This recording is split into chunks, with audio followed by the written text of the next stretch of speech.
The lights are off and away they go. Extremely loose. He's managed to hold on and He missed the complete that. He's crazy stuff. Side Freitas is on the grass on the infield for 4. He slides through. He tags Richard Eck.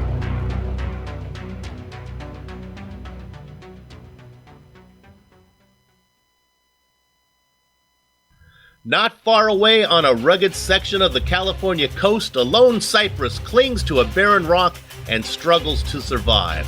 All the while, we float above Mazda Raceway Laguna Seca, which this afternoon plays host to a different kind of struggle as Apex Online Racing brings its Formula Renault 2.0 championship to Monterey for round 9 of 12 on the calendar.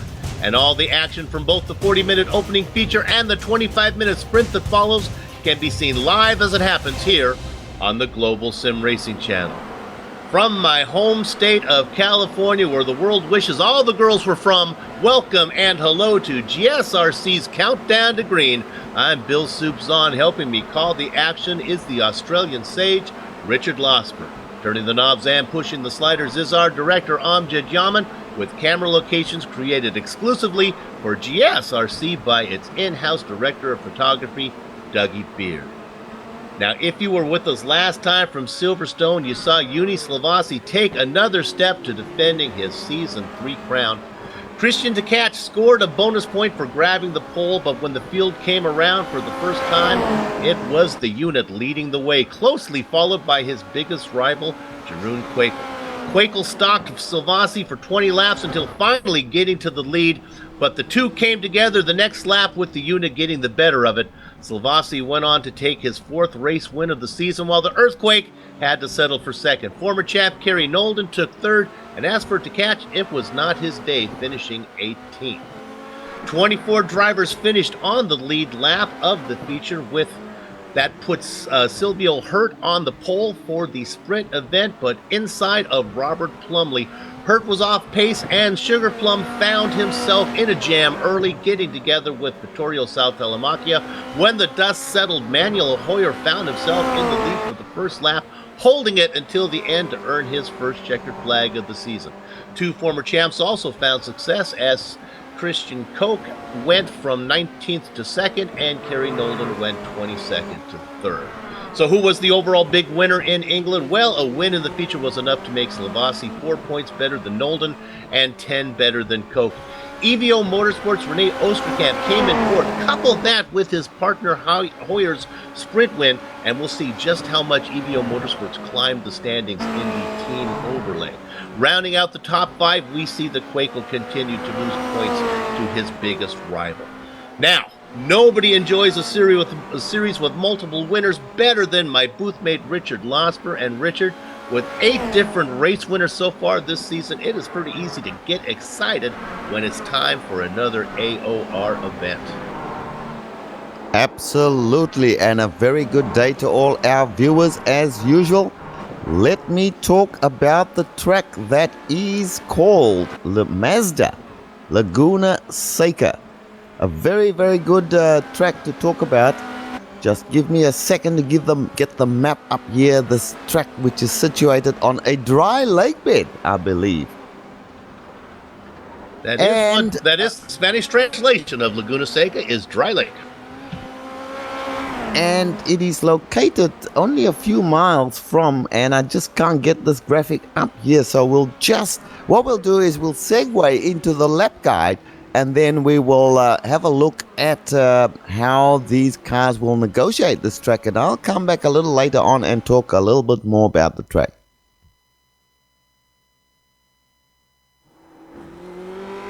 All right, we've got Amjad Yaman in the GSRC Formula Renault 2.0, so let's do a lap around Laguna Seca.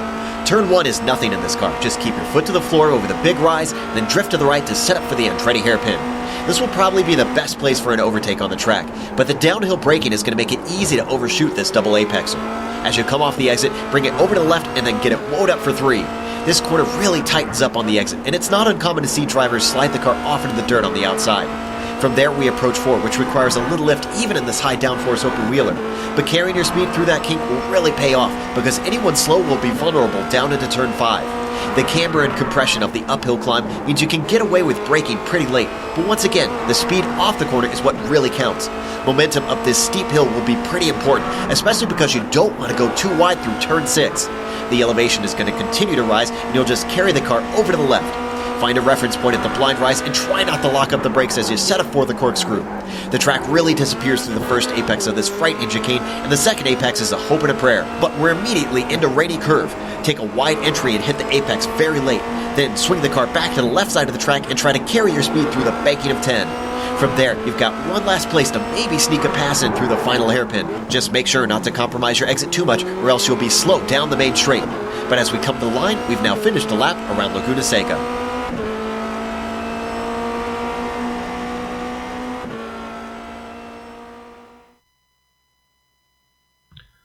I'm Jed Yaman behind the wheel, Joe Peak behind the mic, taking us a lap around Laguna Seca. Now let's talk a little bit about this track. It's located a few miles off the coast of Central California near Monterey and, the famous Pebble Beach golf course.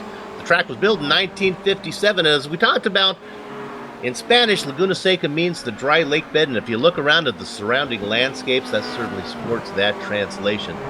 It's 3.6 kilometers, 2.2 miles with 11 turns. And here's the big part, an elevation change that is equal to, get this, an 18-story building. So now that we've talked about the track and done a lap there, let's take a lap around the point standings. Keep in mind that these points reflect the 2 dropped events that the rules allow for and are being seen here for the first time anywhere on GSRC.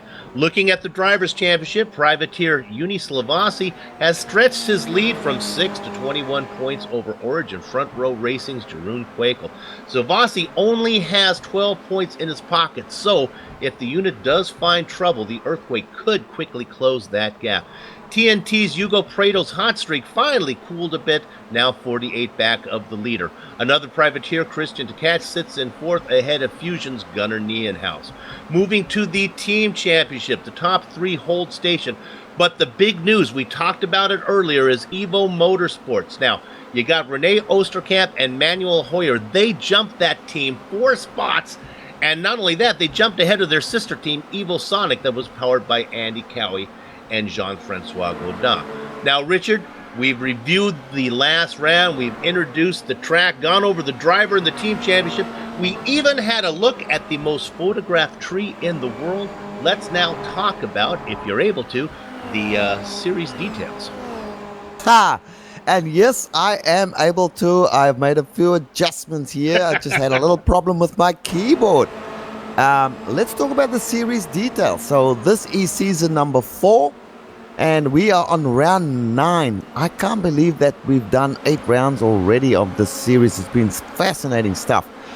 Anyway, the guys can drop 2 of their worst events, combined feature and sprint races, for a total of 2 events on any particular day. That's 4 events they can, 4 races they can actually drop to try and get the best point score that they can. The car, of course, the fabulous Formula Renault. It's going to be interesting to see how this car goes at this track, which is, I don't think this track is actually suited to these cars, but let's talk about the setups. They use open setups in these races. They have 40% fuel limit, which means they have about 20 liters in the tank when they start racing. The format we just touched on, there are 2 races per event, a feature of 40 minutes and a sprint race of 25 minutes. The starts are standing starts, so there's no time at all to heat up tires, and we've seen the results of that from some of the races. Let's see what happens today with regards to that. There are no fast repairs. There's an incident cap for each of the races, and there's been some talk around the traps bill that in fact today guys could get close to that incident limit, as we've seen lots of guys putting wheels off the track.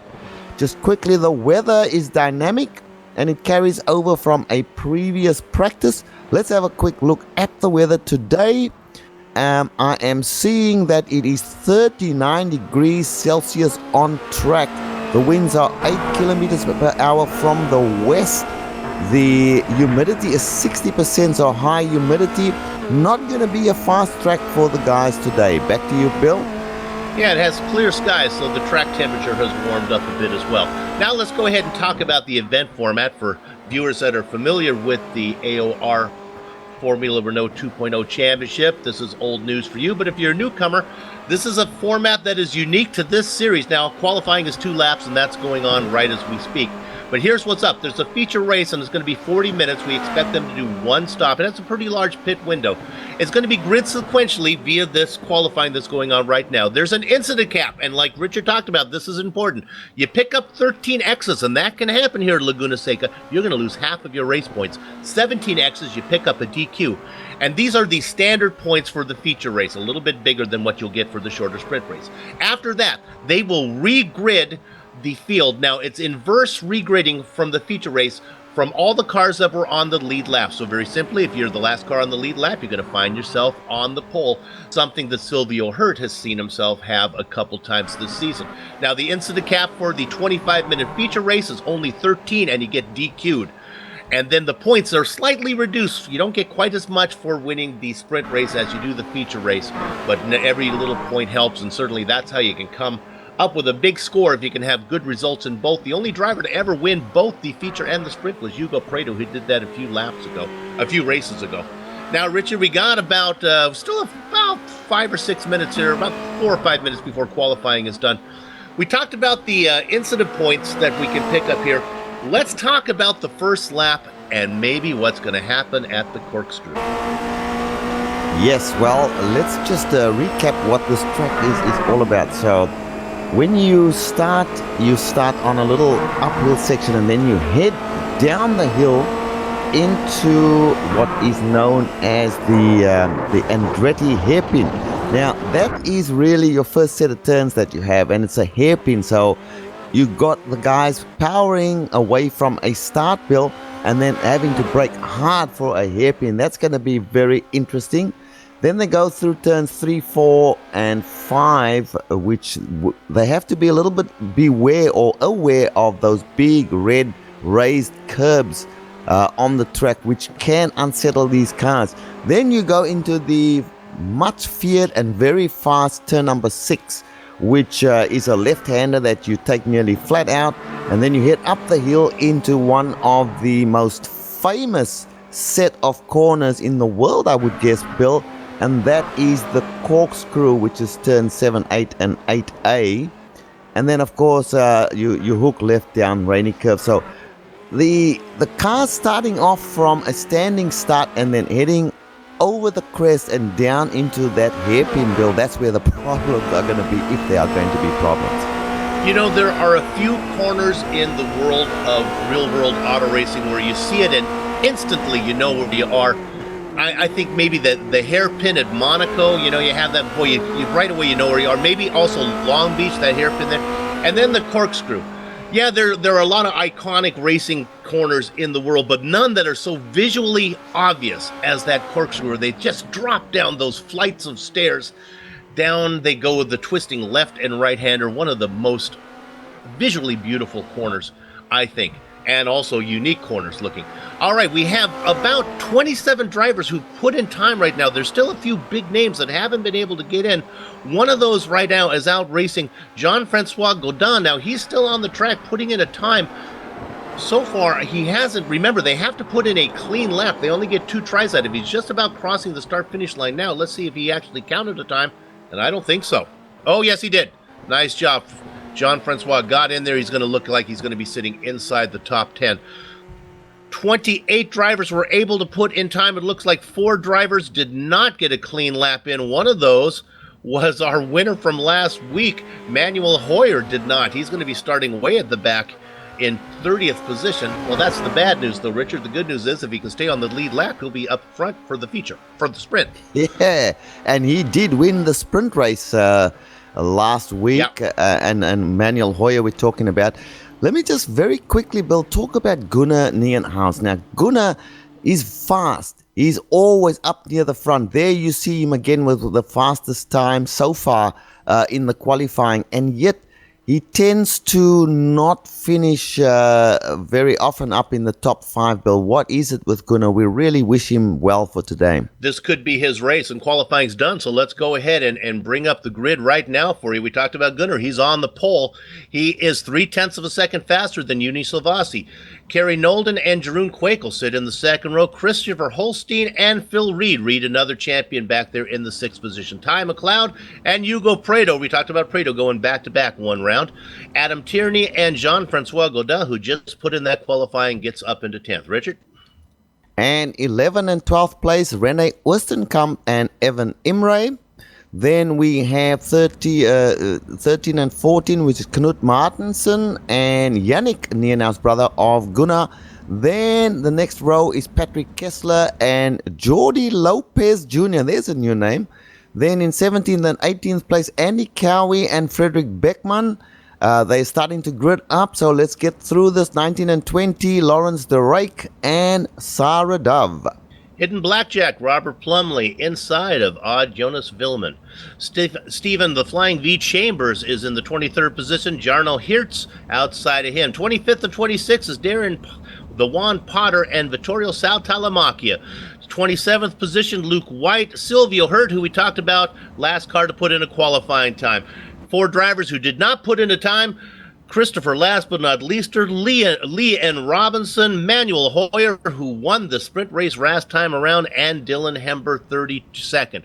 32 names on the starting on the entry list. 32 cars out on the grid right now. Let's hope they can manage to keep it clean, especially as they work their way around through that dreaded corkscrew, which is about halfway through. Okay, this is round number 9 in the Apex Online Racing Formula Renault 2.0 Championship. All the cars are on the grid right now. Gunnar Nienhuis looking for that first win. He's on the pole. Right behind him, your point leader. Gather up the chickens, take cover behind the cows, because the horses are out of the barn, and Gunnar Nienhuis looks like he's going to tuck in and lead them into the Andretti hairpin, making a move, taking a peek on the inside. And third, that's Kerry Nolden, side by side with Silvassi. I think he's got a shot. He'll be on the outside now, trying to make a 3 wide up front. That is Jeroen Quakel, easy boy. Quakel trying to get inside. The battle continues. Very close. It looks like Quakel's going to settle for 4th. Richard, what's going on behind him? Looking from way back, 10th place, Jean-Francois Godin. They've all negotiated the first 4 turns. They now move into turn number 5, and I'm looking from 10th place, and they single file heading up towards turn number 6. That left-hander, the very fast left-hander. People having a look at each other, trying to figure out if they're ready for an overtake. There's a couple of cars wide out on the dirt around turn number 6 there. Jean-Francois Godin is the worst of them. He's lost quite a few spots, in fact about 4 or 5 places he's lost. And they head into the corkscrew now from 10th place. For the first time, Jean-Francois Godin lost at the moment. First 10 cars get through. The next 10 cars get through. My goodness, we're going to get all 32 through the corkscrew. Hey, give the drivers a hand. Nice job. In fact, everybody is clean so far as they work their way around the final corner. Up in front, there's a move for 14th position as Knut Martensen makes a move on that final corner. But meanwhile, they are clean all the way around. And your leader after lap 1, he was the pole sitter. It is Gunnar Nienhuis. Kerry Nolden has got around Quakel now. I'm sorry. Let me get this right. Silvassi in 2nd, Nolden in 3rd, and Quakel in 4th. Correct, and just behind Quakel, we've got Phil Reed. That rounds out your top 5. They still single file as they on lap number 2. And Gunnar Nienhuis, fantastic stuff, Gunnar. He's got a nice little lead based on his pole position there. And now he takes them up again into turn number 6 for the second lap. And just behind him, of course, Uni Silvassi trying to chase him down. 3rd place is Nolden. And then Jeroen Quakel and Phil Reed in 5th place. Behind them, there's a gaggle of cars. They go through the corkscrew now for the second time. They're a little bit skeptical of the corkscrew, doing it carefully. Great racing so far, Bill. And we see the Nienhuis. It looks like Nienhuis had a... Yannick. Oh, my goodness. What happened was Nienhuis had a spin, and he got collected by... It might have been Jordi Lopez, I think, got him. Replay coming up. Nienhuis spun from the lead in the corkscrew. Oh no, it's Yannick Nienhuis. Okay, it's the little brother. Yes, sir. Ooh. Now we're going to go back, so those two drivers are going to have a hard time to stay on the lead lap as we go to the replay of the start. Very, very clean. Maybe the cleanest start we've had so far this season. You can see, look at that tall, from way above on the blimp, you can see all those cars negotiating the Andretti hairpin, and they go down. Now you can see there, that's Quakel and Nolden in a battle there, looking to get Quakel trying to peek on the inside. Slavasi ahead, they're running in second. Of course, so far in front is Nienhuis, who's way out in front. Now we're on board riding with Bodin. Jean-Francois was running in about 13th position at this time. You can see how clean it was. Oh, Here he was running in 6th, and then he had some issues. Go ahead. Kerry Nolden off the track there, entering the corkscrew from 3rd position. He's lost about 2 or 3 positions. He falls back now, Kerry Nolden into 5th, 6th position. And now we wrap up that replay. Now we're going to go to the replay of what Richard just saw as we look at Kerry Nolden. As he has it off, he was running in 2nd. He had that off now and has dropped a few. Running in 3rd, has fallen back now. Where is he going to tuck in behind? He's going to tuck in about 6th. He's in 6th place at the moment, Kerry Nolden.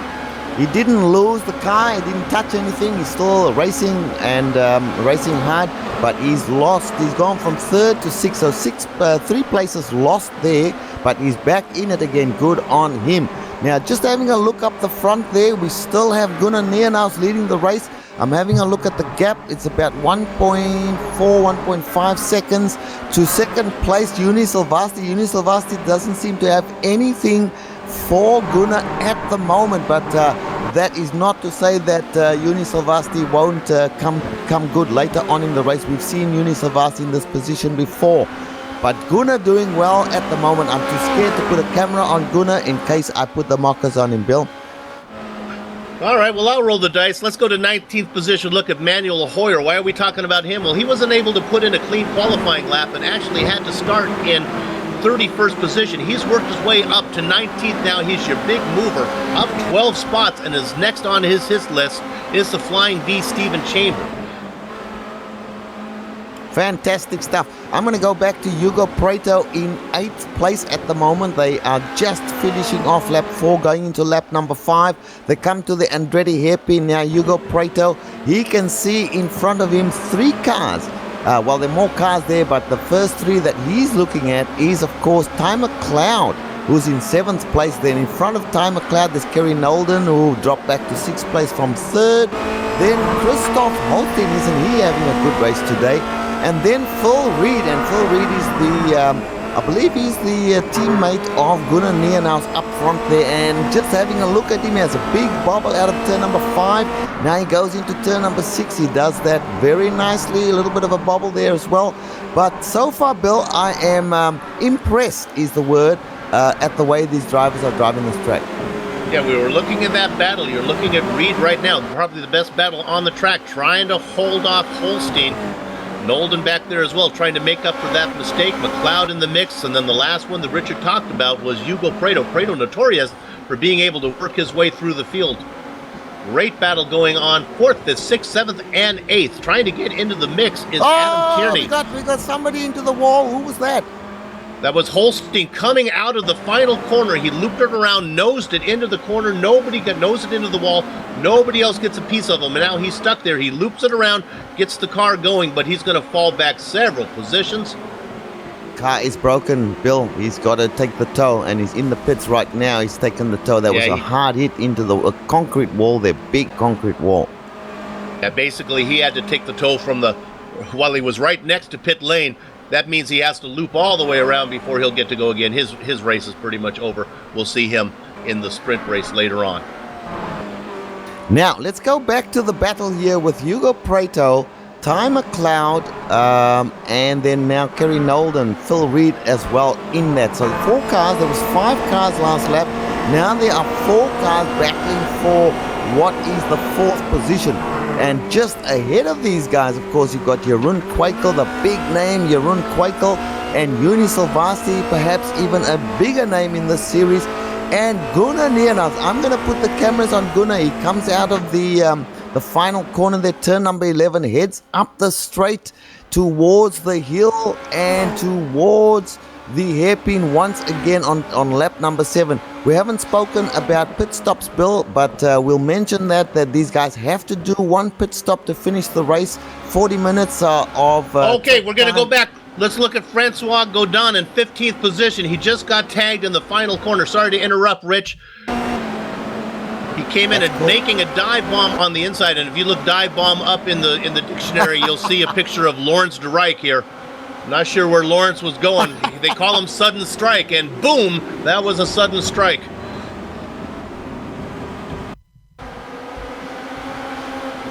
He tried to get on the inside. He made the move. He tried to get on the inside of Andy Cowie. I guess he was trying to get 2 for 1. Now watch this. This is Cowie's going to get around, and then he gets the French-Canadian. Bam. Hey, let's get the camera here on Manuel Hoyer. Remember we called him in about 30th position or something at the start of the race? Well, Manuel Hoyer making every corner a winner. He's up to 14th place. We'll give him just a few seconds of screen time here because he's doing fantastically well in this race at the moment, Bill. Up 17 spots.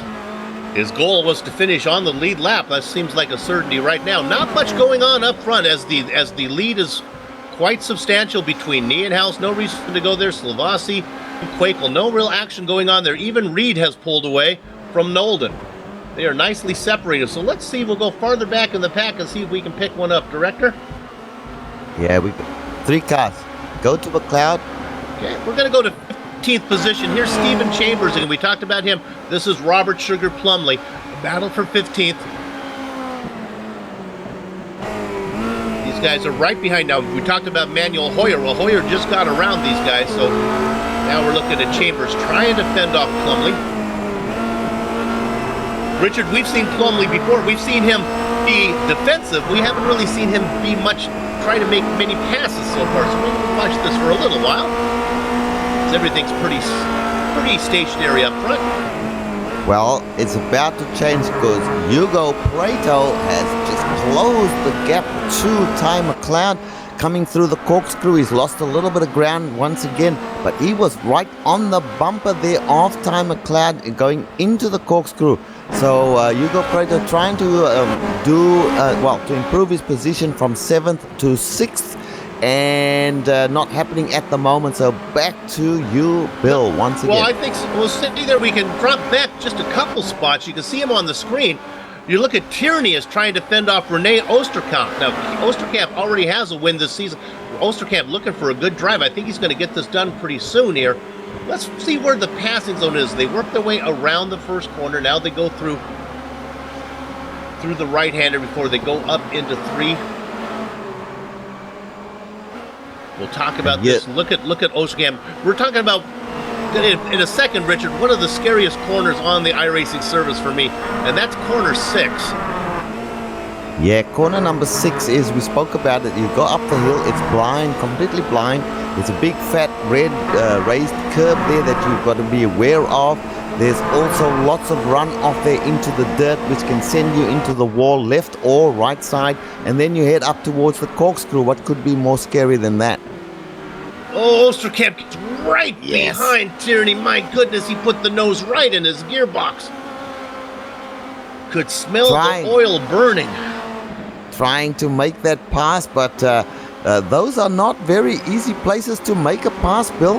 Now they come into lap number 9, finishing up there. They finish through turn number 11. Oosterkamp has not been able to take any position away from anybody, much less from Adam Tierney, as they head down the hill into the Andretti hairpin once again. This is a double apex, almost triple apex hairpin, and there comes Oosterkamp. He gets close, but there's a little bit of defense from Adam Tierney. Not going to happen this time around.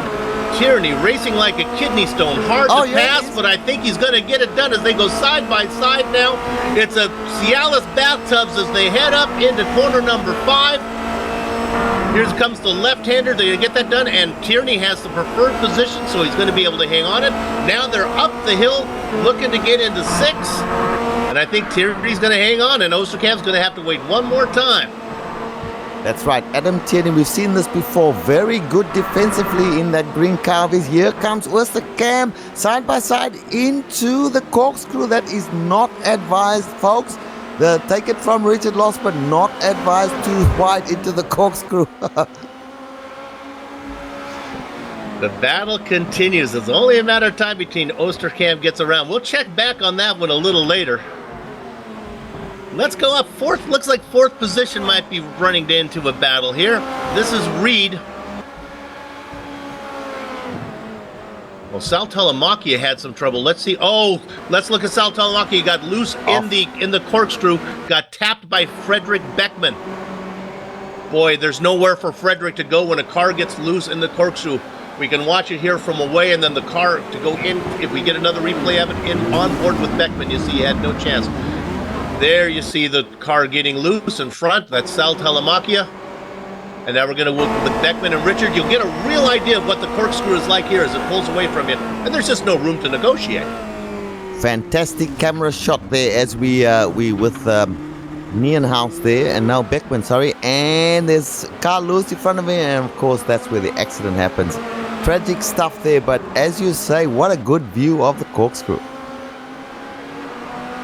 Now there's action going on here up front. Kerry Nolden in 5th place, trying to run down Phil Reed in 4th place. He's close, but he's not close enough to make a move yet, so I'm keeping an eye on this one, Bill, because I have a feeling that Nolden will be close enough to make a passing attempt. They finish lap number 11. Remember, folks, the pit stops are still to come.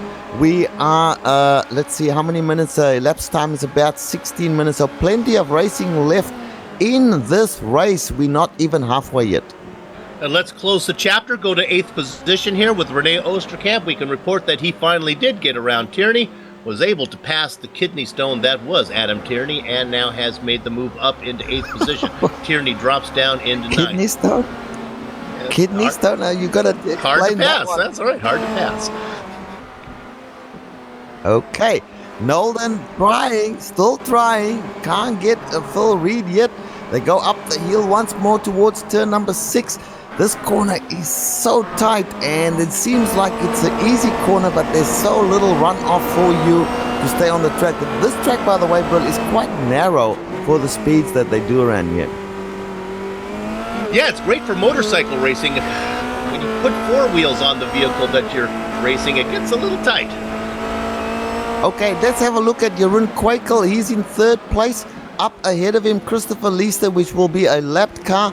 He's all by himself, really, in 3rd place there. 1st and 2nd have disappeared off his radar. In fact, some of the cars are coming into pit now. These are the back markers. What they're doing right now is we see that Robinson has come in. In fact, he's going to come out. Robinson is going to come out real close to some of these back guys here. When they get close to being lapped, that's a good time to come in and make your pit stops. None of the leaders, though, have yet to make one. Yeah, well, let's go back here. There's a gaggle of cars here. In 26th position I am now with Lee Robinson. He's following Lawrence de Rijk, who's following Frederick Beckman at the moment. And they're pretty close. And it looks like there's a battle going on. So we're looking at 25th, 26th position as Beckman gets a little loose out of turn number 6.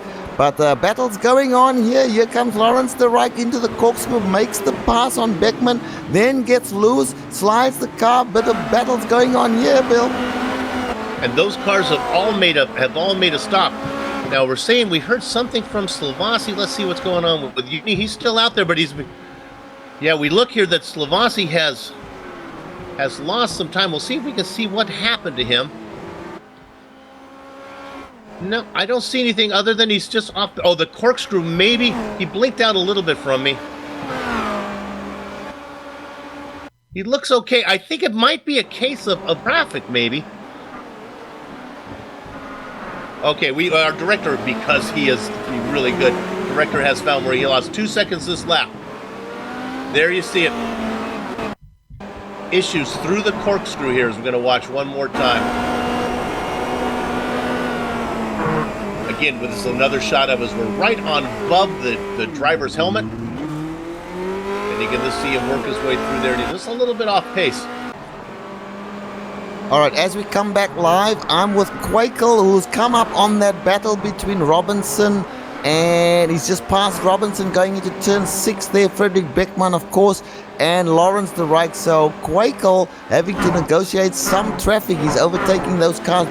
That's 25th, 24th position that he's overtaking, and he's in 3rd at the moment. So got a little bit of traffic that he's got to negotiate at the moment. And we'll see there that Beckman, these guys have all pitted. That's one of the problems. Beckman came in early, took his pit stop. Lawrence de Rijk, we saw have that trouble. He has also taken a stop. Slovasi loose again in the corkscrew. Oh, I'm sorry, I was a little bit behind. My apologies. Never mind. Never mind. All right, let's go back to Prato. And Prato currently in 7th position. In front of him, of course, Ty McLeod. Ty's hung on to that position. Prato has tried to get on terms with Ty McLeod. He's quite close at the moment, but that is no guarantee that he's close enough to make an attempt to make the pass. But in front of him, Ty McLeod in that red car, looking good at the moment. They go through turn number 4. Such a hard turn number 4, because you approach with a lot of speed. Then you got to break down for turn number 5, go to the left and up the hill towards turn number 6. Prato now closing in on Ty McLeod. They go through turn number 6. You got to be really careful there not to get too wide. You put wheels out on the dirt, you will pay the price. And then you come to the corkscrew. You got to hook to the right, hook to the left, hook to the right. I can make a song about that, Bill. There you go. And you know what? Prato had a great run off of that. But he's not going to force the issue.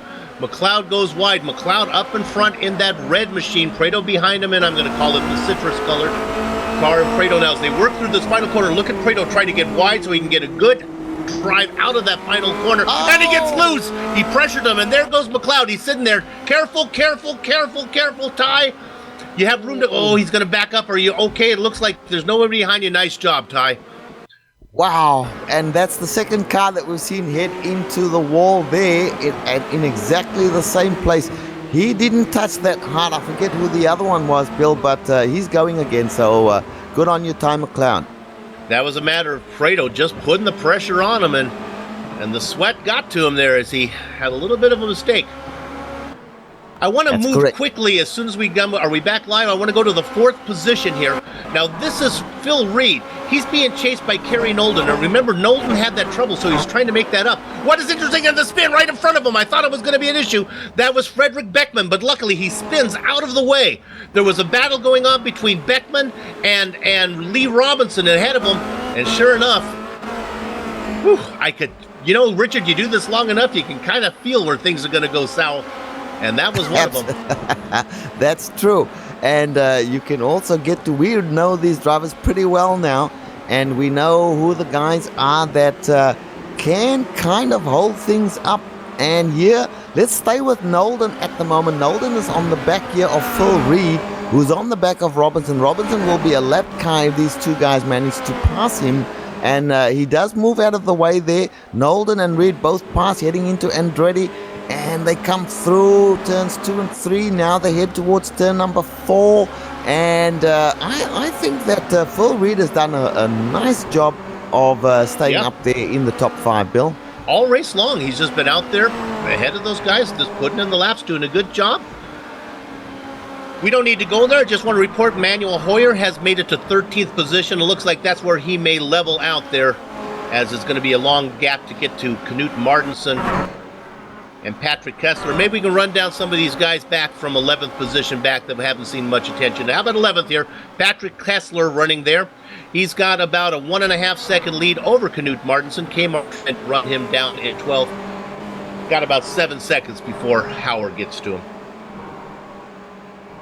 Well, I'm just having a look at the first positions. Gunnar Nienhaus has led this race from the start. He is still leading. They've just completed lap number 18. Uni Silvasti has been pretty much in second place all race long as well. And Jeroen Kwekel has he moved into third place, and he is currently holding down third place. Phil Reed in fourth place, which is a great job from Phil. And then rounding out the top 5, it is Kerry Nolden. But Bill, the big thing is there are huge gaps. We are talking about 3 seconds and then 5-second gaps between these guys, and so not really battles. I can report that Prado has come in, but I do have a nice battle. We should put a closing chapter on this, or at least give you a middle chapter, and that's 14th position. We saw this, the Flying V, Stephen Chambers, still being pestered by Robert Sugar Plumley. Plumley cannot seem to get around Chambers, and these guys have been racing nose to tail, or relatively nose to tail, for basically from the start of this race. Oh, Phil Reed wide out of turn number 6. He's lost the position there to Kerry Nolden. And Prado has spun too. Now, is this just coming out of the pits, or was it from a while back? Yeah, he was in the pits just before. No, I'm sorry, but this was a ways back. I guess I went back too far. This was 2 laps ago, so we don't need to get Prado. Before he came into the pits, Prado had a spin. That's why he's a little farther back than he should. Sorry, director, I scared you on that one. Yeah, our director is fearless. He doesn't get scared easily. And we see now that Phil Reed, after that big mistake out of turn number 6, he's into the pits for his pit stop. Didn't touch anything, so he's just taking precautionary methods and getting himself gathered together once again into his pit stall now. Well, let's go ahead, because let's pick up Prado right now, because he is the leader of all the cars who have pitted so far. He is just working his way through the corkscrew. I got to think that Reed's going to get in and out well before Prado. In fact, Reed is already out, so let's call... Prado's not even going to be close. Reed is working his way through the corkscrew section of the pit exit. And Reed gets out running in 10th position and the lead car of all the cars who have pitted so far. Prado considerably far back from Reed.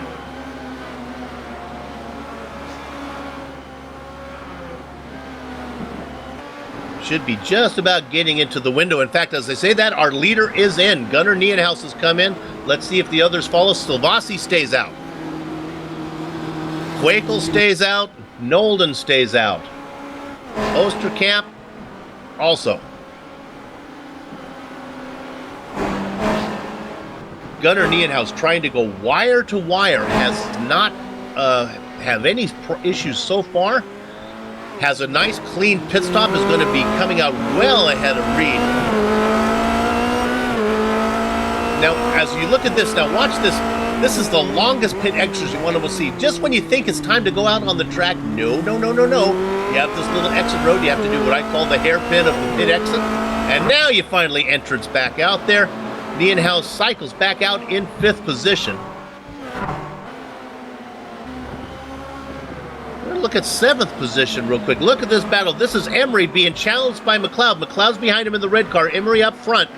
Neither one of these cars have pitted so far. They work their way into, what would that be, that's corner 5, I guess, as they head there now up the hill into 6. They have a slow car of Christopher, last but not least, are running in 27th position. They might catch him at the hairpin. And Bill, Meanwhile, can you guys yes. hear me? I've just had some gremlins attacking me. I don't know what's going on, but I've had some gremlins. Can you guys hear me? You are back now. Excellent stuff. So let me pick up where I was. So it looks like Gunnar Nienhuis has been in the pits.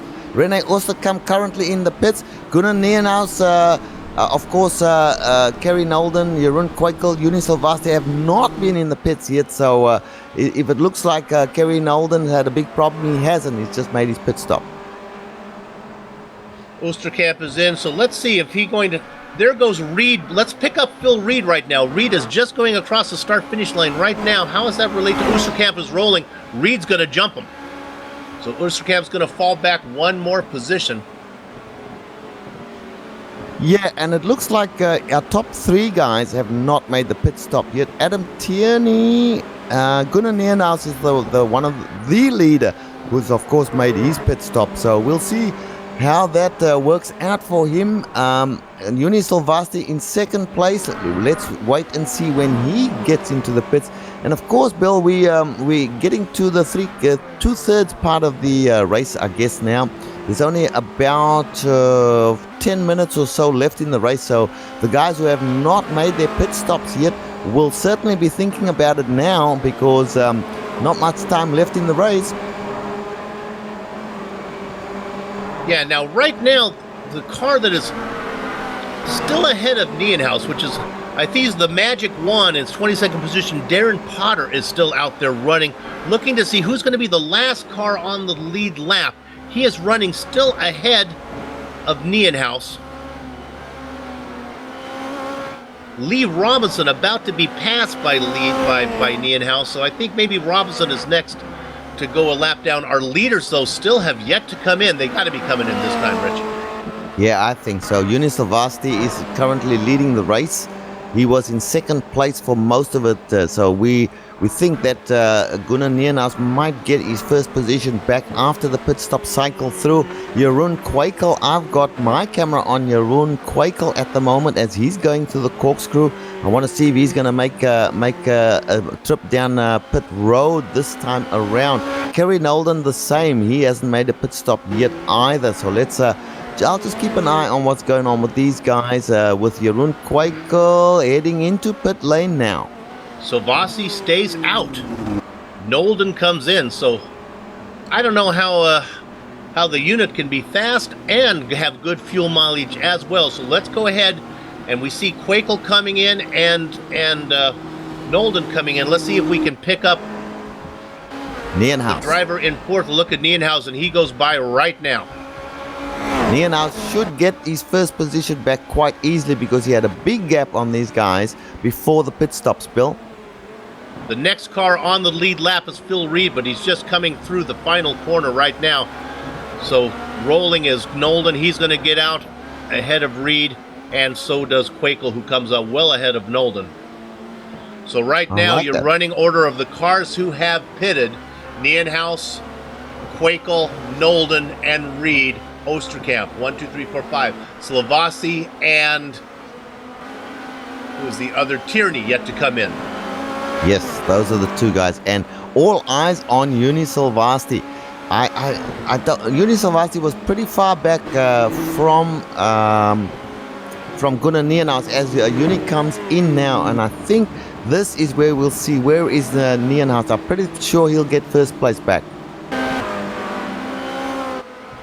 He's coming out of the corkscrew, taking that second last turn, heading down towards the final turn, number 11. There's a car in front of him, could slow him down a little bit. Where is Yuni Silvasti at the moment? The car gives way to Gunnar Nienhuis. He heads up the front straight right now. Where is Yuni Silvasti? Has he come back out yet? Silvasti rolling.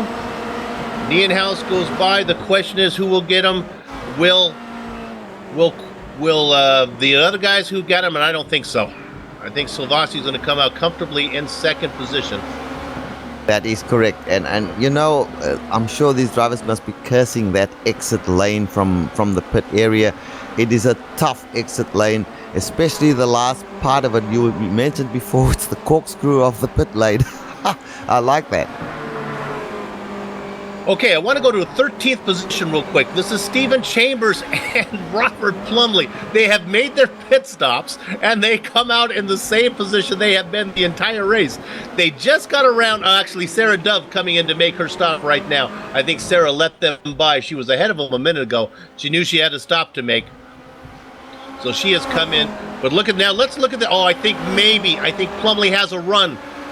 Let's see if he's going to go side by side as they work their way into the hairpin. Plumley finally going to make this move. Not going to happen. And in front of him, of course, is Stephen Chambers. Stephen is such a pleasure to interview. I've never heard anybody with a brighter outlook on life than Stephen Chambers. But he's in a battle here with Robert Plumley at the moment. They head towards turn number 5. He's going defensive, kind of making his car as wide as possible there, Bill, trying to hold out Mr. Plumley. But Plumley just having a look again. They're going to turn number 6. Not happening at this point in time. We might go and look elsewhere because this has just petered out for the moment. Yep. Chambers making that car as wide as a Julia Roberts smile there. Impossible for Plumley to get around. We'll check back in on that in a little bit because running up behind them is a French-Canadian. Might have a run. Godin is going to go. Oh, I think the milkman may have finally... The milkman may have made his last delivery as I think he got an incident maxed out. We're going to look at Andy Cowie. This is a little Twilight Zone incident here where go to the light, Andy Cowie. He's a victim of the turn number 6 as well. You get it wrong, the wall is your friend. Well, let's catch our breath now. The pit cycles are done. There's 6 minutes to go. Why don't we run down the top 10 for you as they stand. 4.5 seconds up, basically going wire to wire. Richard talked about when is Gunnar going to get that win. Well, I think here it comes right now. If all things go according to plan, 4.5 seconds ahead of the unit, Uni Silvassi. 7 seconds ahead of his nearest rival in the points, and that is... Jeroen Quakel, who has some traffic to get through to get ahead of these guys, but right now running in third with 3 cars between them. Go back to 4th position, Kerry Nolden, not really in striking position of Quakel. And then you got to go about 8 seconds all the way back to Rene Oosterkamp, rounding out your top 5, again, running by himself. Another 4.5 seconds to a man who's having a nice steady run. That is Phil Reed. 2 seconds back to Adam Tierney, running in 7th position. Again, no challenge going on there. Hugo Prado started in 8th, running in 8th. Then you got to go way back to Evan Emre, who has a little bit of a battle. We'll keep an eye on this one. This is for 9th. Ty McLeod in that red car chasing him. And now we're going to go back to Chambers again. Let's see what's going on. Chambers and Plumley. The battle continues. And we talked about it. They have a friend, and here it is. It is the French-Canadian, Jean-Francois Godin. And here comes the move. Godin going to go. He's going to have the preferred position into the Andretti hairpin. He's going to get that done. Yeah, he just passed Plumley, and now he's got his eyes on in front of him, Stephen Chambers. And Bill, you said it. We went through the whole of the top 10, and there are little gaps of 2, 3, 4 seconds between each of those cars. Nothing happening. And Gunnar Niehaus might get away with this one. We're not going to call it until the checkered flag flies. But he's looking good at the moment with about 3 minutes to go in this race. My apologies. I misidentified that left-hander there. That was obviously turn number 5 as it wasn't the hairpin. So right now, we'll go ahead and look at Chambers now, running in 13th position. Godin. Oh, and a spin from Plumley right in front of Hoyer. Hoyer had to get off the brakes, to get off the throttle. He had lift throttle oversteer. The car came around on him. Everything's okay. He's going to get the car rolling in front of Luke White. Richard, this is a classic case of maybe he had to get on the brakes a little bit, or he just lifted off the throttle and the car got grip on the front tires and the back came around. Yeah, and we can see it right there. And now, when we go back live, let's go to a battle here. Kessler and Martinson in a battle here for, it looks like position number 11 they're battling for. Nice little battle going on here with Kessler trying to chase down the driver in Knut Martinson in car number 20. Martinson racing for Force Fissy. The team that was up on the overlay there for a while, we saw on the team charts, but hasn't been on the top 5 overlay for quite some time. Looks like he's safely holding off that battle. Yeah, they're quite close. This is indeed a battle for position, and it's trying to get into position number 11 for Kessler, and holding on to that position is Knut Martinson, so we'll just keep a half an eye on that. There's very little time left in the race, Bill. We're still green flag, though. So our leader is Niehaus. Let's look at 7th position right now. This is Phil Reed in a battle. Prado, in fact, Prado had just got around him. Prado did that I can look on that. He did that. That's like turn 2. That's a really interesting place. He got a good run off of 5 going up into 5. He got that pass made. There we go again. That's that left-hander. I keep misidentifying. I know where that corner is. So he got that done, and then working his way up through 6 into the hairpin and moves along. So let's give Prado up to 7th position. He's picked up 1 so far. And you know, Bill, we talk about track specialists, so not every track is suited to every driver. That's just a known fact. And what I want to say is that this track, Mazda Raceway Laguna Seca, seems to be suited to one Gunnar Nienhaus, who's leading this race. When he comes around, he might be 2 laps to go, or it might indeed be the white flag lap. We shall see. But Gunnar Nienhaus, fantastic job, my friend. You are leading this race and leading it well. Well, I'm telling you, who hopes it's the white flag? And right now, that's Luke White, who's doing his best to stay on the lead lap. He is the last car on the lead lap, running in 17th position. But I'll give you a driver to keep an eye on. I'll keep it for when we come back in a few minutes for the sprint race. He won last time.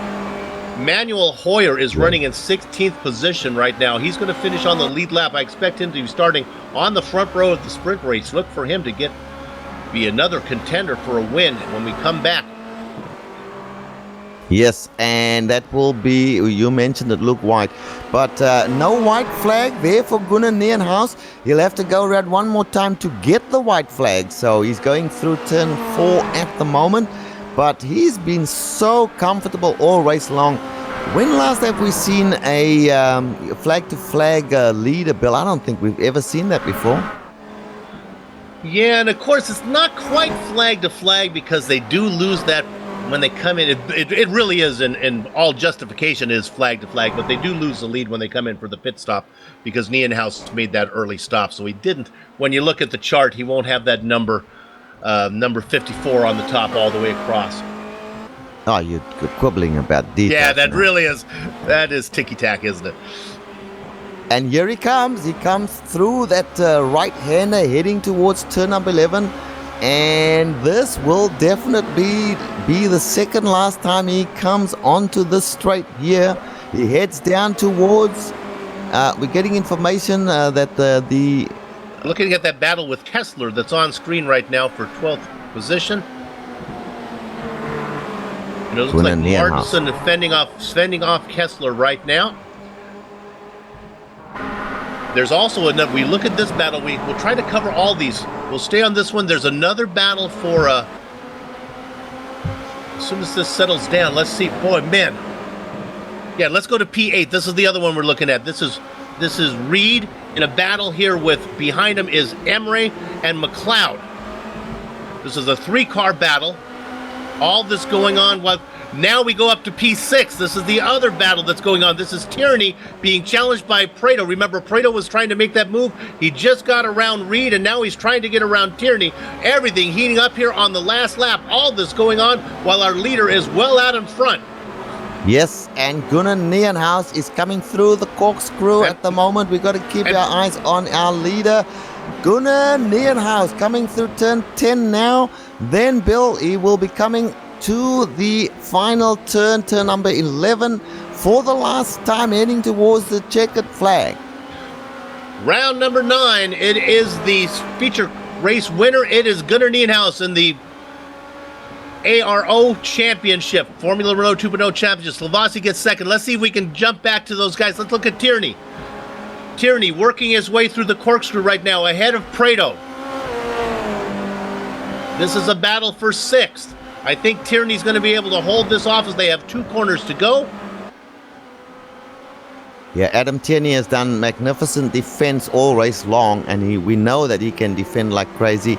And looks like he's going to hold out Hugo Prado. He'll head towards the line now. Let's go to 8th as we have a drag race to the line. This is the citrus-flavored car of Emre trying to outrun Ty McLeod, and it looks like Emery's going to get that position in 8th. McLeod gets 9th. We can report that Luke White is going to be the last car on the lead lap. There might be, let's go back to Chambers and, oh, here it is, Chambers and Plumley. The battle continues. Out of the final corner. Is he finally going to get him? Chambers up in front of Plumley, and he holds him off the entire race. Yeah, he's done a great job. Oh, my gosh. Bill, let's just have a look at that first row for the next race. It is going to be, you mentioned it, Luke White, but next to him will be Manuel Hoyer. I'm going to be interested to see what Manuel Hoyer can do in the second race. I don't think he did very well at this track. Manuel Hoyer had the win last time in the sprint race. Didn't put in a qualifying time this time. Was able to finish on the lead lap. Certainly will be a favorite. 17 cars will be inversely regrid when we come back for the sprint race. We're going to stay here for a minute, though. We're not going to go to break. Let's run down the entire standings for you. Your winner, and what Richard is calling a wire, and I'm going to agree with him, Gunnar Nienhaus. Uni Slavasi continues his charge to the championship in second, ahead of his nearest rival, Jeroen Kwekel, in third. Kerry Nolden and Rene Oosterkamp go fourth and fifth. Hugo Prado made a nice run, started in eighth, is going to get seventh position ahead of Evan Imre. Ty McLeod and Phil Reed round out 9 and 10. Richard? In 11th place, we watched him do battle, and that was Knut Martensen. And the guy was battling with, in 12th position, Patrick Kessler. Then Jean-Francois Godin, who's not had the form that he's had early in the season. He is in 13th place. Stephen Chambers, always exciting to watch, in 14th place. Robert Plumley, who Stephen has been battling with all race long, he finished up in 15th place. Then 16th place, Manuel Hoyer, and 17th place, your pole sitter for the next race, Luke White. Then we go to the guys who are laps down. Odd Jonas Vilman in 18th, Lawrence de Rijk in 19th, and Lee Robinson in 20th place. Bill? Darren the Magic Wand Potter hits Blackjack just ahead of Sarah Dove. Dylan Hember and Frederick Beckman go 23rd and 24th. Quarter century mark, Jarno Hertz. Silvio Hurt in 26th. Christopher, last but not leaster, in 27th. The milkman, Andy Cowie, we saw him have an incident cap, and he has gone to another dimension, finishing 8 laps down in 28th. Victorio Saltalamacchia in 29th. 30th was Christoph Holstein. Jordi Lopez, we saw him get in that incident in the corkscrew with Yannick Nienhaus. They both finished 29 laps down. Lopez in 31st and Nienhaus in 32nd. Let's go to interviews right now. Oh, we have no interviews. Nobody has come in to talk to us. So what I think we're going to do is we'll come back and maybe we can get interviews before we go to the sprint race. This is the Global Sim Racing Channel. Don't go far. We'll be back to bring you a 25-minute sprint race in just a few minutes.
Welcome back to the Global Sim Racing Channel's coverage of the Apex Online Racing Formula Renault 2.0 Championship. We're going to talk to one of our favorite drivers here. We'll talk to a man who had to battle the entire race. My goodness, he was in a battle with Sugar Plumley the whole time. We're talking about the Flying V. Stephen Chambers. Came down to the very last corner. Yes, it did. And if you could see my chair, you'd think I'd just fallen out of the shower. That was so intense. I said early on that I wanted to beat him, and I did. Now, we were on it we kept checking in on it over and over throughout the race. I don't think he ever got around you. Am I correct on that? He was always behind you. He was. He had a couple of goes into turn one. And I've done enough official races this week to know you don't really need to defend, but if you can, it's quite easy to. He had a couple of little scary lunges into turn 4 or 5 or somewhere before the kink. But other than that, didn't really get close other than the last lap where I was really scared. Now, when did you guys pit? Did you guys pit together or were you off by a few laps? You came into the same time, huh? Thing is, I have raced Plumley enough to know he doesn't like being behind me because I defend. So he tends to try and undercut me. So I thought, well, what I'll do is I'll wait till he pits and then I'll pit the next lap. Because track position here is very important. It's hard to overtake. And then I just thought, I'll wait. And he just didn't go in. And I'm like, I'm running out of fuel. And I thought, stuff it, I'll have to go in. And then he followed me in. It was enjoyable to watch. Now, you're going to be up fairly close to the front there. I'm a little worried about the corkscrew. You have any concerns about the first lap? The feature race first lap was wonderful. I'm always scared of the corkscrew because it's not a corner I like. But I will endeavour to drive as cleanly and leave us as much space as possible. I guarantee you Plumley will try and overtake me immediately. If he doesn't, well, he'll already be ahead of me. Well, actually, he'll be ahead of you, yeah, so the tables I'll are turned. I'll immediately try and overtake him. Yeah, I'll try and take it steady, but equally I'm not going to go too steady and cause an accident behind me, hopefully. Got it. Well, we'll watch that as the battle will continue into the next race. So good luck as you bring it home clean, baby. Okay, bye. Stephen Chambers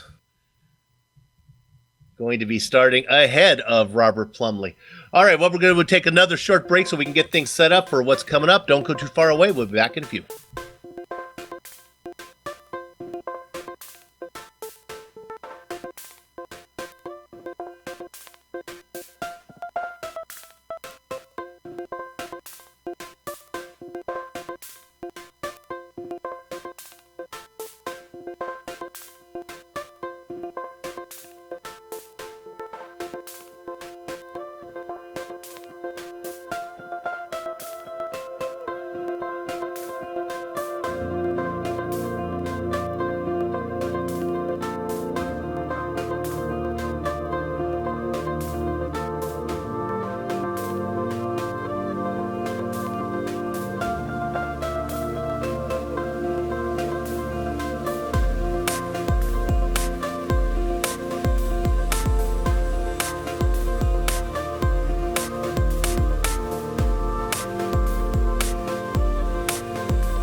Welcome back to the Global Sim Racing Channel's coverage of Apex Online Racing's Formula Renault 2.0 Championship.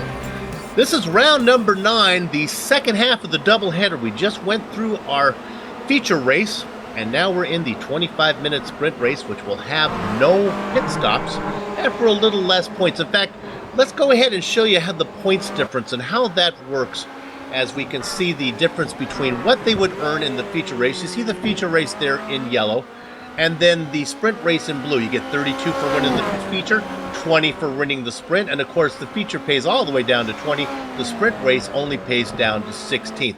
But you want to get a good combination to get a good score, and it's the combined score that tells you how you're going to do throughout the day.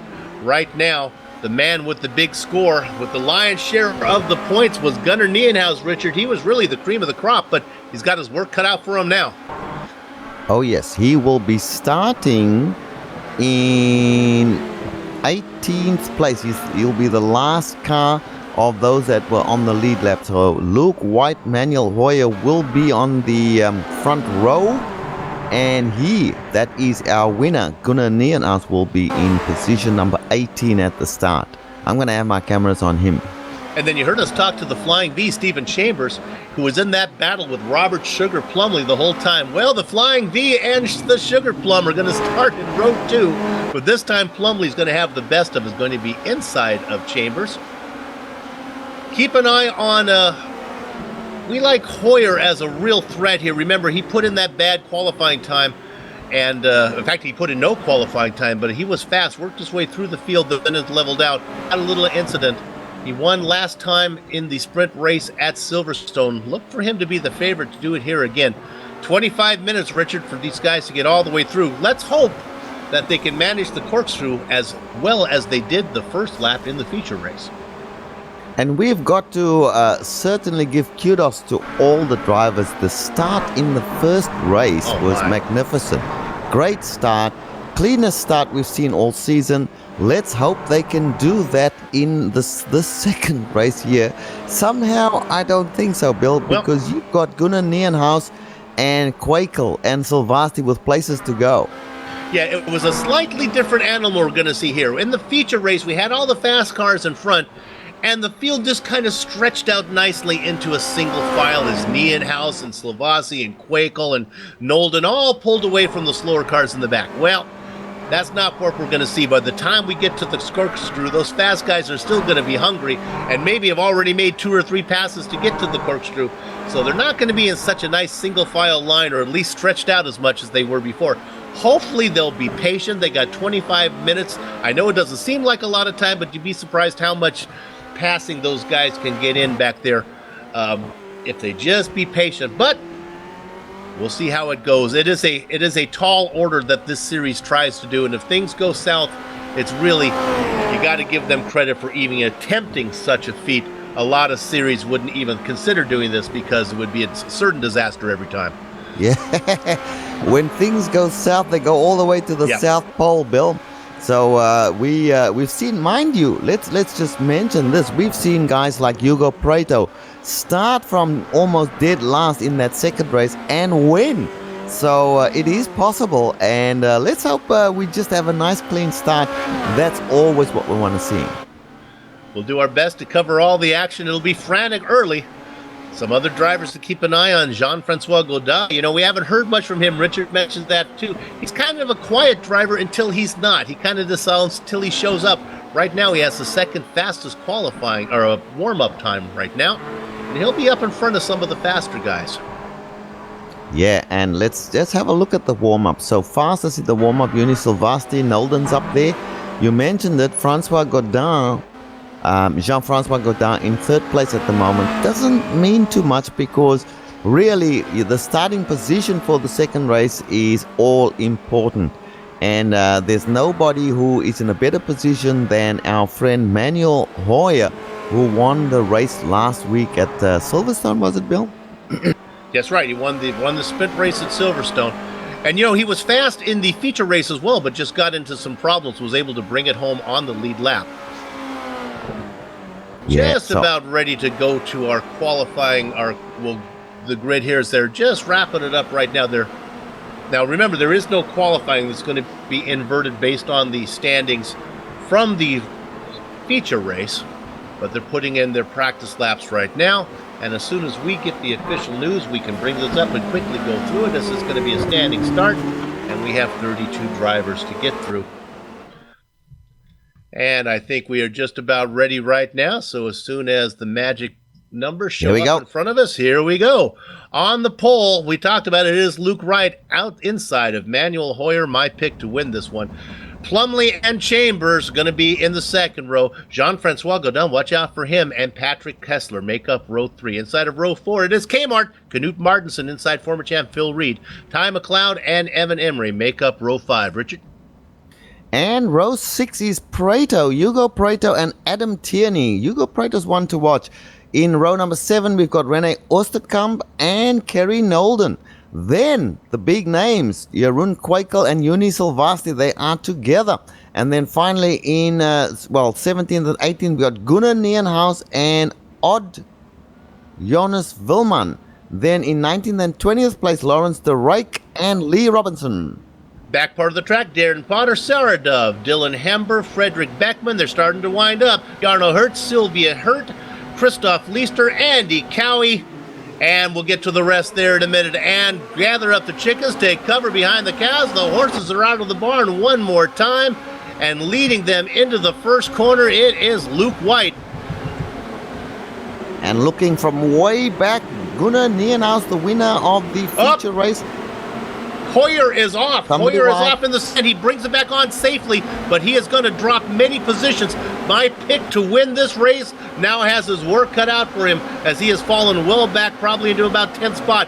That's given a great lead out there to Luke White now, who is well out a whole second in front of Plumley and Godin, who's got around Chambers. So now that Plumley-Chambers battle has been broken up by the French-Canadian and has moved into 3rd position. 5th spot goes to Kmart. And Gunnar Nienhuis, the winner, is under threat from Lawrence de Rijk. Touched wheels with him in turn 4. Not what you want to happen now. Just have a look at the cars in front of Gunnar Nienhuis.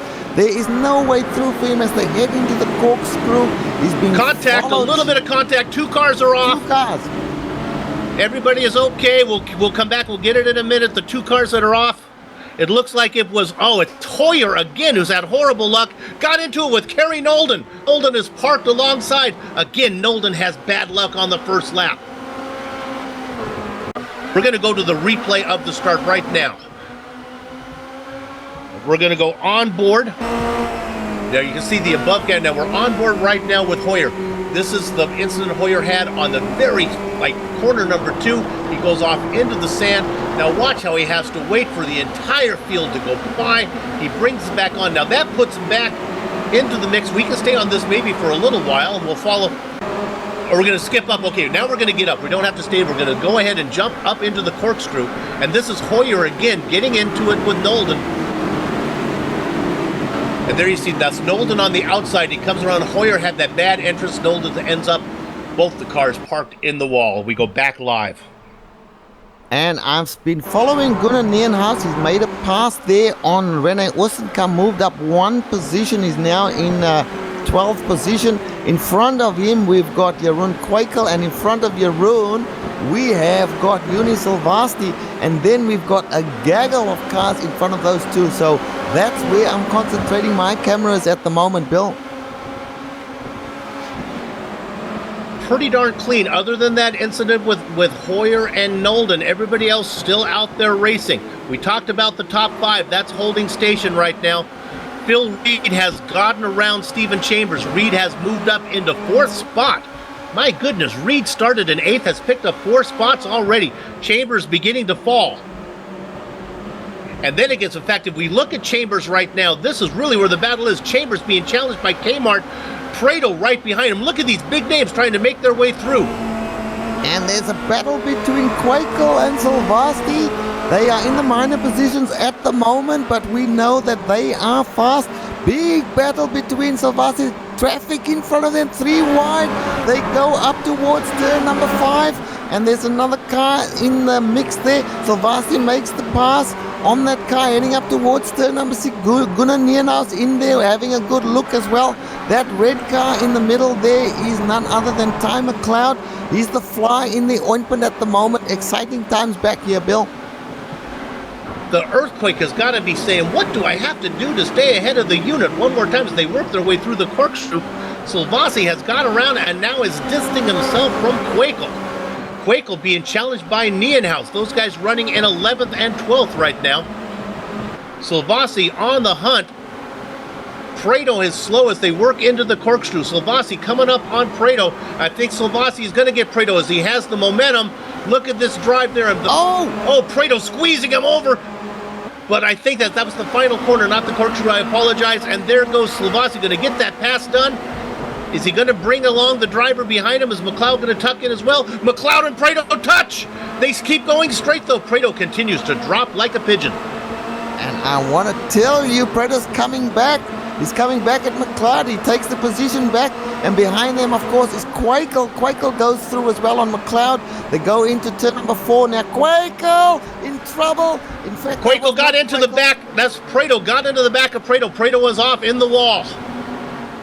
Quick replay, and then we're going to go back to P2 in a minute. Watch this replay. This is Quakel and Prado getting together. This is basically Prado was off pace. He's the yellow car up ahead, you can see. And then Quakel gets behind him, and the Earthquake rumbles him into the wall. Now we're going to look at P2. Look at this. This is Plumley in a battle here with Godin. Godin, Plumley has got around Godin back up into second position. Phil Reed back there running in 5th, trying to get around these guys. Luke White up ahead in 2nd, your leader right now. And Kessler and Chambers in a battle as they cross the line now to complete lap. Let's stay on second position. This is P2 battle going on. This is Luke White trying to fend off Plumley. No matter what Plumley do, he seems to come to a driver who is defensive right now. Plumley's got to hurry because he's got Godin behind him. Great battle for second. Plumley gets a little bit loose trying to duck to the inside. Up in front. Godin hit the curve and now he is off. He's going to lose that position. Reed's going to get 3rd. Plumley hanging on to 2nd right now, trying to run down Luke White, who's still running in the lead from the very beginning. It's White up in front, Plumley in 2nd, Reed in 3rd, Godin dropping off now into 4th. 5th place, we've got Patrick Kessler and Stephen Chambers falls back to 6th place. They were in a big battle previously, going through turns 2 and 3 there, but that battle has pitted out. Behind them is Uni Salvasi coming Chambers up now. is loose. The Flying V looped it right in front of Salvasi. That is correct, and Salvasi did not make contact. That was through the corkscrew, Bill, and he gets that position now. Uni Salvasi moving up, and behind him, Gunnar Nienhuis. Gunnar was watching that as well. Scary moments through the corkscrew there. Chambers felt the pressure. He had the big names coming behind him. They were all there, every one of them. Salvasi, Nienhuis behind him. Quakel all coming.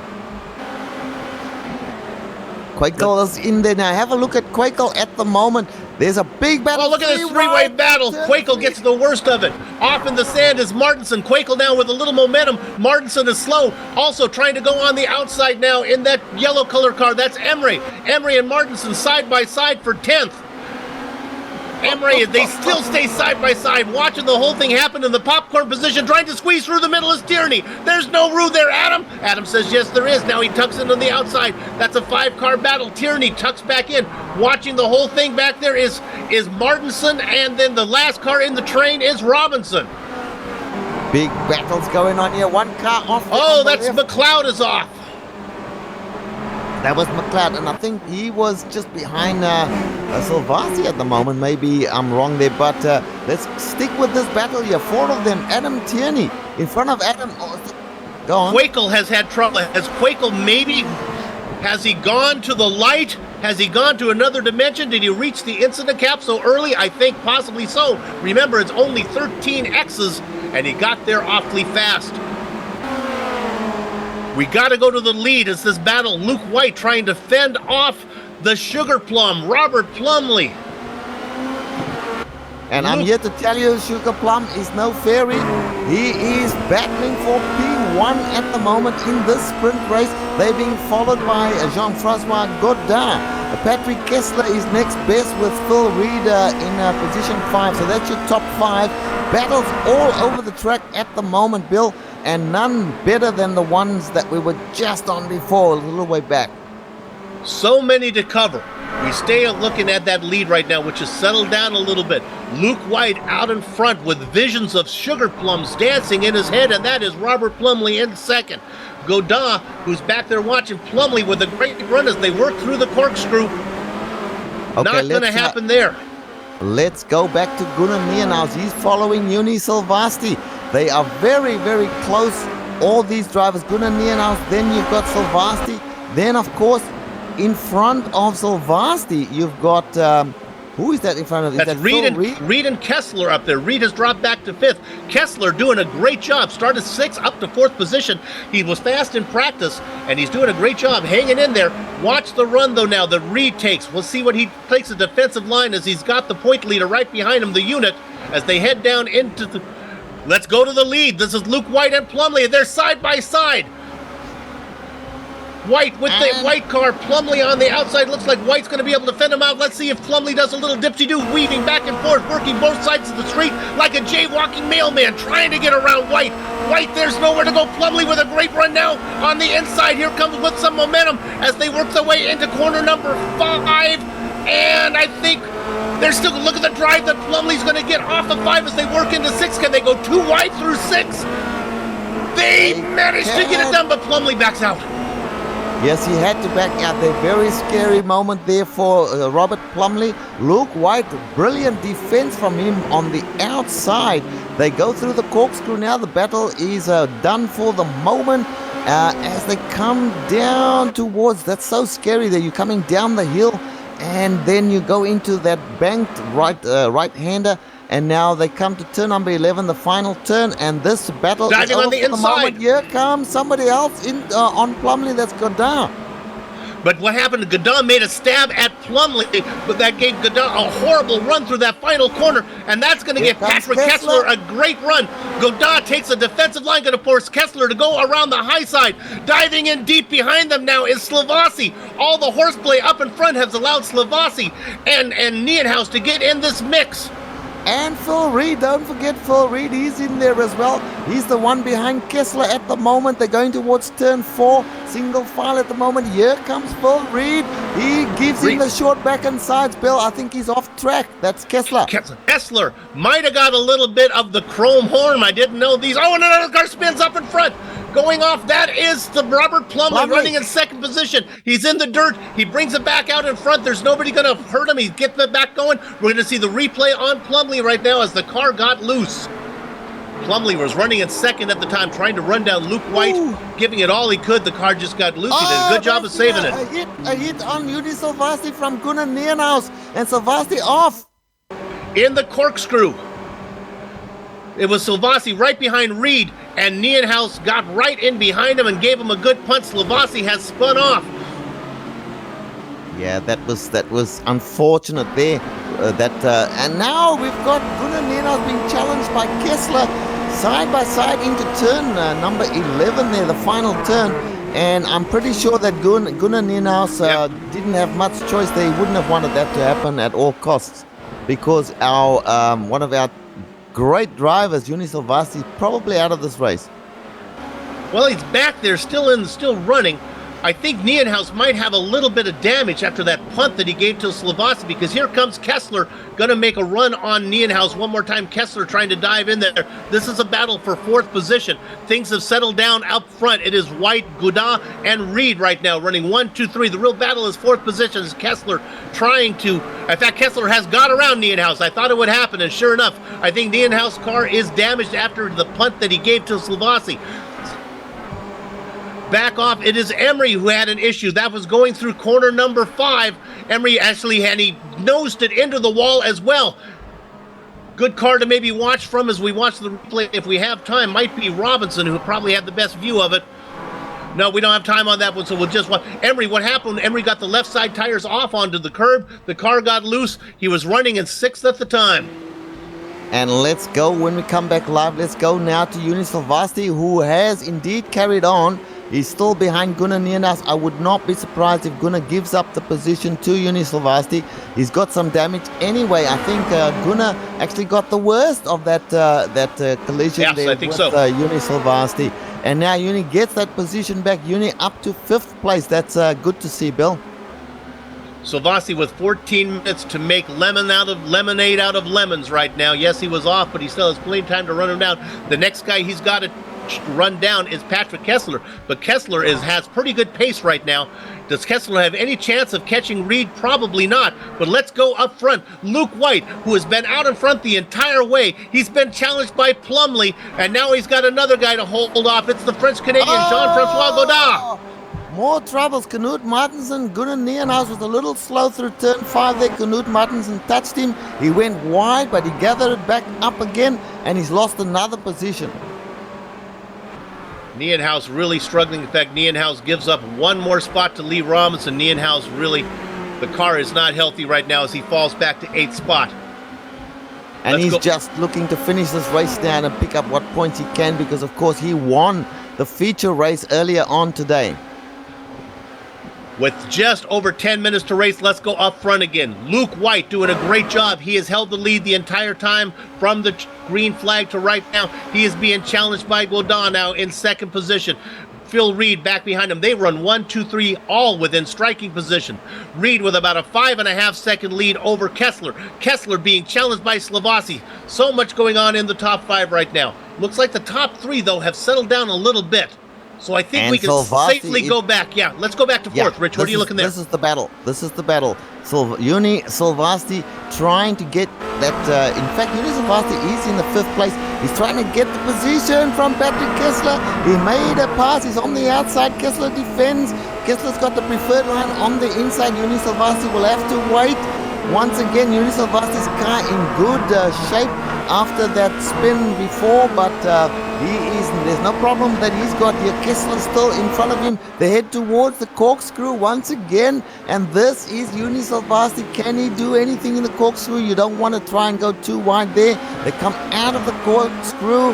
They head down the rainy curve and head towards turn number 10. Scary stuff here. They managed to negotiate it. No change up front. They still run. We don't need to go there. They still run White, Godin, and Reed. I got one eye on that. I got one eye on this battle with Kessler and Silvasti. Knut Martensen has been left behind. Lee Robinson having a great run in 7th. Let's go back to 8th position real quick. This is a battle with Plumley on the inside. That's Gunnar Nienaus. I don't think Gunnar's car has anything for Plumley. I think Plumley's going to get this position. Nienaus's car has no straight line speed. He does his best as they work their way in. They actually touch as they work their way through the hairpin. And now off in front of them is, who was that off there? Well, that's Andy Cowie, who was a lap behind, so that one didn't.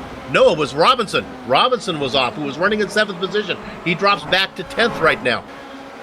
Plumley up to 7th. Martensen holding down 6th. Kessler still fending off Silvasti. Let's go up front. Here we go. White has had a problem. Let's see if we can figure out where it was. He was running in the lead, and now he's not there anymore. Oh, could he be a victim? Oh, Turn 5. Turn 5 again, Richard. That has been the Achilles heel for all these drivers. The car got out on the right side tires, and he actually looped the car around and put it in the wall. He's going to fall way back. I'm not sure that car's going to be running very well as it cycles out in about 6th position. And our lead now is Jean-Francois Godin. Phil Reed is chasing him down. He's in 2nd position at the moment. So that battle is developing. Down in 3rd position, we do have, who is in 3rd position? Luke White was there. Patrick Kessler is there. Kessler. But have a look at 1 and 2. This is where the battle is built. Actually, let's go to 3rd position. This is Kessler side by side. Silvasti trying to get a podium back. Man, the unit is amazing. No matter what you do to him, he always seems to be there right now. He is fighting all over Kessler right now. The battle for the lead is not so fierce. This one for 3rd position is. Look at Kessler do a great job of holding off the former champion of Uni Silvasti. Yeah, and the battle up front, you keep an eye on that one, Bill. I've got my eyes on the number 1 and number 2 positions, which is indeed Jean-Francois Godin and Phil Reed. They go into the corkscrew right now. They're on lap number 14. Okay, here's the battle. Let's go to third, and it was easily done as a mistake from Kessler. Gave that spot there. We don't need to see it. Kessler ran a little bit wide, and it was an easy pass for Slovasi. And back to the front here where Phil Reed is still trying. They go through turn number 10, now turn number 11, which is the final turn on this course. They go through that left-hander, they get the power down, they go up the front straight. This is Phil Reed trying to chase down Jean-Francois Godin. Will Jean-Francois win this one? Will he get back up there into the podium positions that we've seen before? Here's the battle going into turns 2 and 3 side by side, Bill. No, Francois Godin manages to hang on at this point. It's an all-former champion podium right now. Godin, Reed, and Slovasi, all champions, all racing 1, 2, 3. Godin out in front, trying to fend off Phil Reed. Reed looking for his first win of the season, as is Godin. And of course, there's only 5 minutes left to run in this race. We've got 20 minutes done already. So there's very little time left for Reed to try and win. Has Reed won a race previously, Bill? Not this season, but he is a former champion, so certainly he has career wins on, but nothing this season so far. Neither has Godin. Well, we're going to see another new winner if this carries on. But Phil Reed has got a few more laps to see if he can get up there and do it. At the moment, Godin seems to be defending quite well.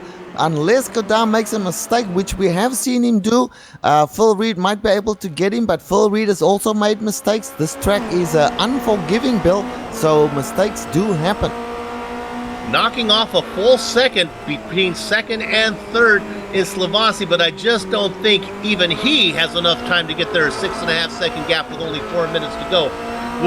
With apologies to the rest of the field for these final 3.5 minutes, we're going to put most of our camera time up here on the lead. This is Godin holding off Reed. Where will Reed make the move? Will he do it into the hairpin? Will he do it into the Andretti hairpin, or will he do it into the corkscrew? We'll find out. They work their way through 5 right now. Up the hill they start to go, Richard, through this dangerous turn 6. That is correct, and they both get through nice and clean there. Now they head up the hill. The elevation changes amazing on this track. Into the corkscrew where you go down to the left and then further down to the right. Here is a chance for Reed. He's not close enough. Can't get it done yet. Jean-Francois Godin defending well. They're just running their normal lines at the moment. Nobody doing any particular defensive maneuvers. But Reed just not close enough to go into the final turn. They do it well, and still the battle is for first position with Godin leading and Phil Reed challenging. Going to quickly check in for P6. This is a great battle to do real quick. This is Martinson ahead of Plumley. And get back to the front. Here's a battle for the lead right now. Side by side through turns 2 and 3. Still side by side. Now Godin with a very slim lead on the inside. Phil Reed and Godin together. Godin fantastic on the outside there. Gets the position back through turn 4. They head down towards turn number 5. Phil Reed has to do it all over again. Mama's telling these boys they better behave, because while they're having fun, while that battling has allowed is for the unit to knock off another 1.2 seconds on the lead. I said it was impossible for him to get there, but if they continue to race like this, who knows? Watching this run right now. Here he comes, making a move on the inside. That's on the outside is Plumley. Now they go through the hairpin, or through the corkscrew. Down they go. Plumley gets a great drive off the final corkscrew. They work their way through the left-hander. And you gotta hope that it's snowing outside, because the sweat will be dripping off these guys at the moment as they battle for P1. They're racing brilliantly, Bill, I have to say. And Godin doing such a fantastic job there in P1. Right. Where is Uni Silvasti? He's just come out of the last 4.5 seconds back on Reed. Yeah, let me apologize. I said Plumley. I misidentified Reed. Reed with a run now on the outside of the hairpin. They go 2 by 2. Reed trying to get some momentum as he goes on the high side. Great job from Godin. This is a repeat of the last lap. I like Reed now. Reed has the preferred position. No, Godard will defend. On the outside, Godard did this in the last lap. They go side by side through towards turn number 5. They come out of turn 4 and it's Godard once again in front. We've seen this is an exact repeat of the last lap. And bear in mind, they will be getting the white flag next time by, Bill. Here we go. This time another run from Reed. But he's on the outside. He's going to try to do a little dipsy-do underneath through 6. Not going to happen, but there's a great drive up the hill. Taking the inside line. The inside like a tight pair of underwear is Godard. Godard leads them into the corkscrew. Like I said, a repeat of the last lap. Now they go down the rainy curve and into turn number 10. This is where Godard's good. The gap to Savassi is 2.2 seconds. We talked about it being 6.5 seconds just a little while ago. Savassi is flying. The white flag is coming. They come across the start-finish line right now. It is Godard ahead of Reed. They're going to head down into the Andretti hairpin. Reed's going to try to get in the toe. Godard takes a nice line in there. Reed right behind him. Not as close as he was last time. Godard out in front. Reed looking for anywhere to go. Looking to the left. Looking to the right. They work their way through these corners 2 and 3. I am amazed at how Jean-Francois managed to defend from the outside through the previous 2 laps. Now they're heading up towards turn number 5. Godard looks safe at the moment, Bill. The gap is 1.8 back to Savassi. We can't forget about the unit. He continues to close. Will he have enough time to get there? No. They work their way up the hill right now. Through 6, I don't think so. This is all going to happen in the hairpin, I think now. A great run out of 6 from Reed as they climb up the hill. Here we go into the corkscrew. Not going to happen as Godard takes a nice line through. Where is Reed going to get him? Will he have enough time through that final corner to get him at the start-finish line? Right now, I don't think so. Godard out in front by about 5 car lengths. The gap is 1.5 seconds back to Savassi. They are lucky that there wasn't another lap left as they work through the final corner. The French-Canadian tries to get a good run. What can happen from Reed? Reed's too late. Reed is loose. Will that give Savassi enough time to catch him? I don't think so. The sprint race of round number 9 in the Apex Online Racing's Formula Renault 2.0 Championship goes to Godard. Reed gets second. Savassi gets third. And Savassi was coming like a bullet on Reed there. Reed got loose out of the final turn, but managed to hang on. Let's look at Kessler and Quakel in a battle. Oh, I'm sorry. Quakel is a lap down. Sorry. I thought the earthquake. Let's go to P7 right now. We have a battle going on. This is Robinson ahead of Kmart. We're going to go back, and now we're going to... Well, that one's not as tight as P11. We're looking... Oh, we have a stop. Gunnar Nienhaus has stopped on the track. Oh, he finished. That's what it was up. Okay. All right. Woo! And we're going to look one more time just to pour a little salt in the wound of the milkman. Andy Cowie, one more time. Incident is out for the second race in a row. We look here at Andy Cowie. So close to getting to the end that I can't really tell. It looks like maybe he was racing with Kmart. It looks like as if the car gets a little bit... As we go up here and we'll see him get a little bit off, and then all of a sudden, there he is, right there, and beep, he disappears. We thought that was it. Might have been one more as he works his way now through the corkscrew, and we're going to see him disappear, Director. We thought he disappeared, but it looks like maybe he's going to finish the lap. Well, we give him a little time. What we're going to do right now on the Global Sim Racing channel is take a short break, but don't go far because we're going to come back, run down the entire standings of all the drivers in the sprint race, do driver interviews and close-up shot. Back in a few.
Welcome back to the Global Sim Racing Channel's coverage of Apex Online Racing's Formula Renault 2.0 Championship, round number 9, the sprint race, second half of the doubleheader from the beautiful, dusty Laguna Seca in California.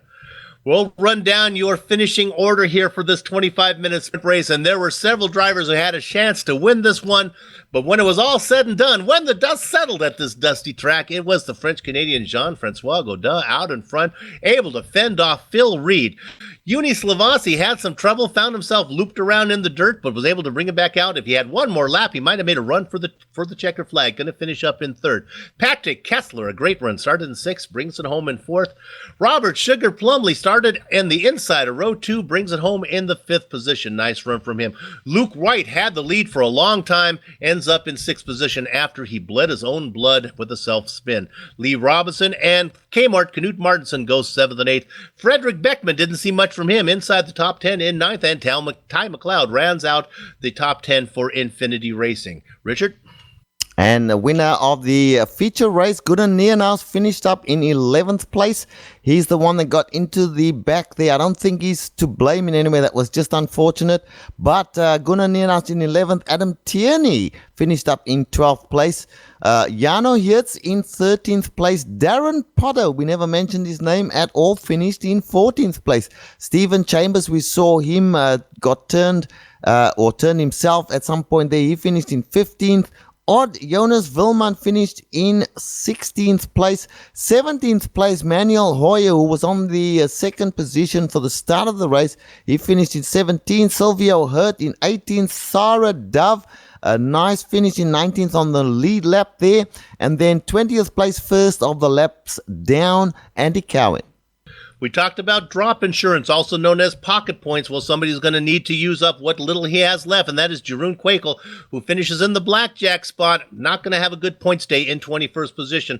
Christoph Holstein and Renee Osterkamp go 22nd and 23rd. In the double dozen spot, it is Dylan Hember.